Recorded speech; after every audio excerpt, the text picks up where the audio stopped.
MIYO, our smart irrigation system, is designed to give you lots of enjoyment and to make your work easier.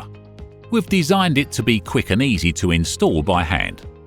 All you need for the installation and use of MIYO is a LAN connection with internet access, a 230-volt plug, a tap and a garden hose with common connection fittings.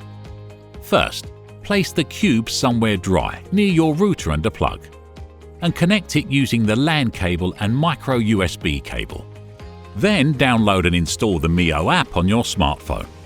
Create a new account easily following the instructions in the app. If you like, you can, for example, set up your garden's location data and take a photo of your garden to use it as your personal background image. Now, back to the cube. To link it to the app, shortly press the pairing button on the cube and scan the QR code on the bottom of the cube with your smartphone. Now the valve and the sensor can be connected wirelessly to the cube. You need to hold the magnets for 2 to 3 seconds in the middle of the upper edge of the solar cell on the sensor or valve. The LEDs on the device will start to flash. At this point, you can add the sensor or valve to the system in the app. Repeat the last 2 steps if the components didn't connect immediately to the cube.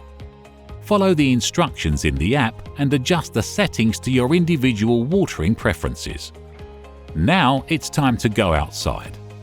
Put the valve with the white coupling onto the tap connector while turned off until it clicks on. Push the garden hose connector onto the black valve connection until it clicks on. Now for the sensor. Put it in the brightest location in the area you would like to water.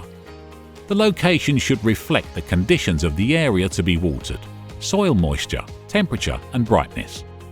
Dig a small hole to the depth of at least 13 centimeters. Put the sensor in the hole so that the bottom edge of the white casing is at soil level. Important: the sensor only works if the measuring surface is in direct contact with the soil. Carefully pat down the soil around the foot of the sensor. Now you're ready to enjoy your smart garden.